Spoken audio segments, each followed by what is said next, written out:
And stage disease क्या होगी finally? And stage disease यानी कि BCLC-D is considered in cases of several impairments of quality of life, cancer related symptoms, ECOG 3 to 4 और severe liver dysfunction, child पग score C।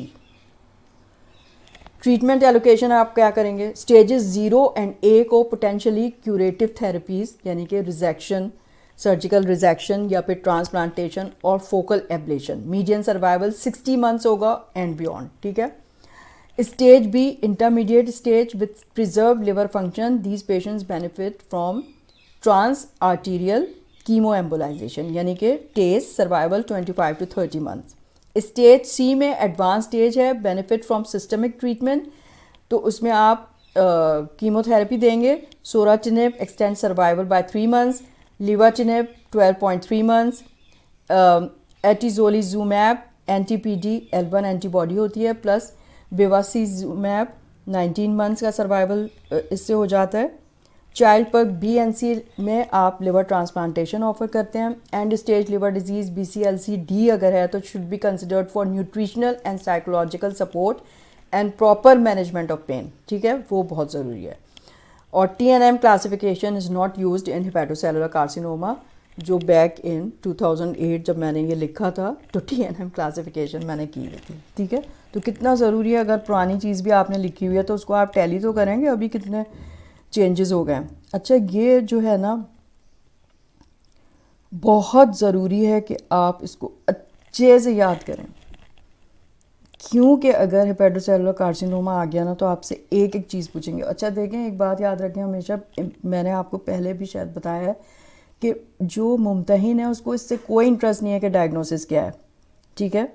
उसको इस चीज़ से interest होता है कि आप डायग्नोसिस तक पहुँचे कैसे। जब आप हिस्ट्री लेते हैं ना तो आपने सारे रेलेवेंट क्वेश्चंस किए थे, हर चीज़ आपने एक्सक्लूड इंक्लूड वो चीज़ वो देखता है, ठीक है।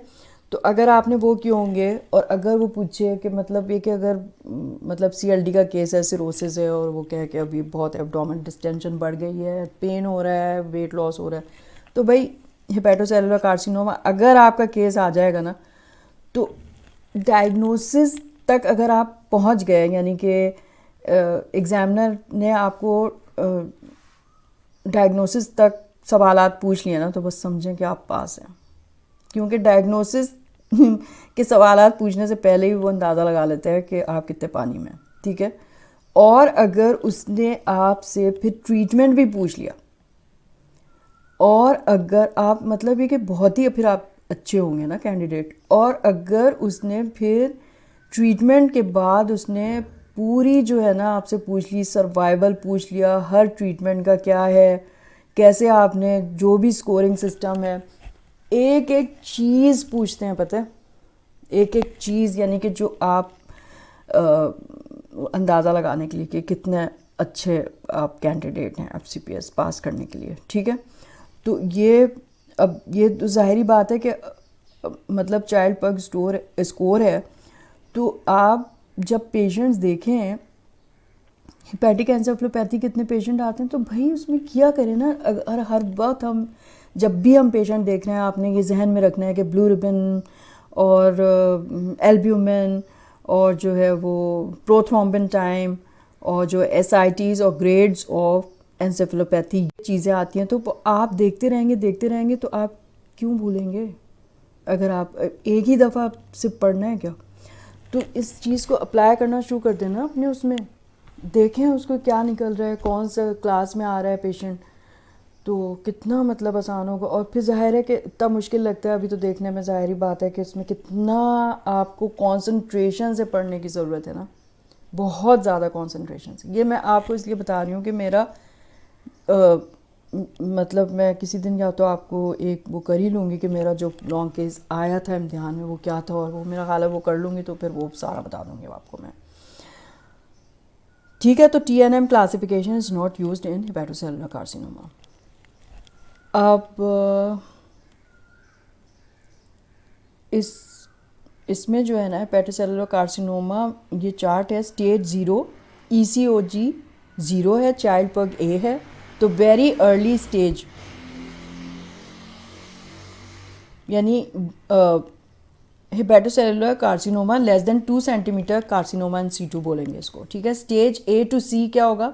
ECOG 0, चाइल्ड पग ए और बी। अर्ली स्टेज में 1 और 3 nodules less than 3 centimetre, ECOG 0 है। इंटरमीडिएट स्टेज में मल्टी नोड्यूलर, उसको बी कहते हैं स्टेज, ECOG 0। एडवांस स्टेज में सी, पोर्टल इन्वेजन हो चुका है, N1 M1, ECOG 1 to 2। Stage D child पग सी है और ECOG 3 to 4 है। और ये क्या है? ये एंड स्टेज लिवर डिजीज़ हो गई है, ठीक है। इसमें आप सिर्फ क्या ऑफ़र करेंगे? यानी पैलिएटिव ट्रीटमेंट, ठीक है। तो ये एक अच्छा सा है, ये भी आप देख लें। और पीछे भी एक था तो सर्जिकल ट्रीटमेंट पहले देख लेते हैं। एक नंबर 1 रिसेक्शन हो सकता है, number 2 liver transplantation, number 3 loco regional therapies that is radio frequency ablation RF और local ablation. Number 4 chemo embolisation. TACE is widely used for unresectable hepatocellular carcinoma. First line treatment for intermediate BCLC B stage, ठीक है।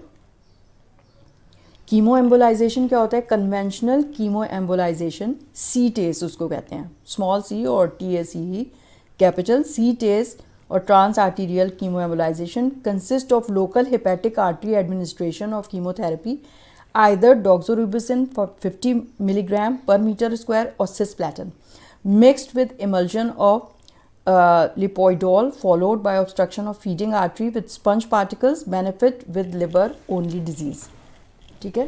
Child Pugh A और B without ascites, good performance status, ECOG 0 and absence of branch or trunk vascular invasion, median survival 20 months, यानी कि CTACE से 20 months का survival हो जाता है। एक और होता है drug eluting bead chemo embolisation, उसको कहते हैं DAPTACE. It differs from CTACE in the use of more standardized embolic spheres of regular size embedded with the chemotherapy. Drug release over 1 week period resulting in enhancement of drug concentration in the tumor. मतलब ये कि उसमें tumour में अच्छे से concentrated हो जाता है drug over 1 week period of time.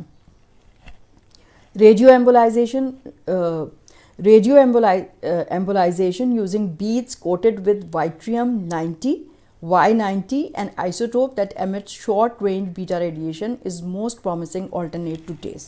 तो ये भी हो सकता है। सिस्टमिक थेरेपीज, अब जहाँ पे जो है वो आप रिजेक्ट नहीं कर सकते हैं और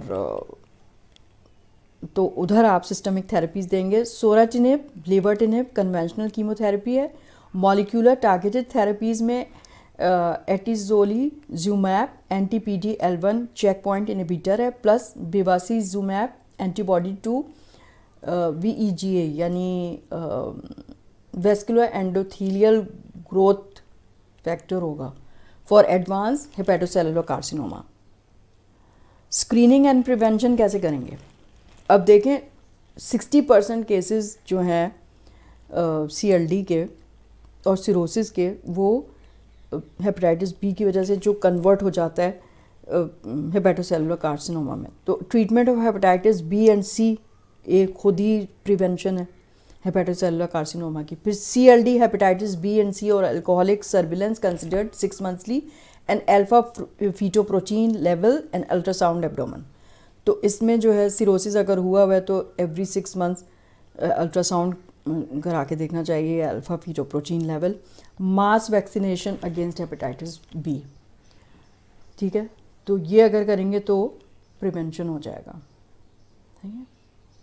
और रेफरेंस मैंने लिया है Harrison's principle of internal medicine, 21st edition मेरे पास आ गया है 2022, बिल्कुल लेटेस्ट है। इसमें सारी जो आपको मैंने इन्फॉर्मेशन दी है वो अभी जो अप्लाई हो रही है वही है, ठीक है। एक पीछे इसी का जो ये ट्रीटमेंट है वो कैसे आप एलोकेट करेंगे, एक अच्छा सा चार्ट था वो मैंने दिखा देती हूँ लास्ट में आपको।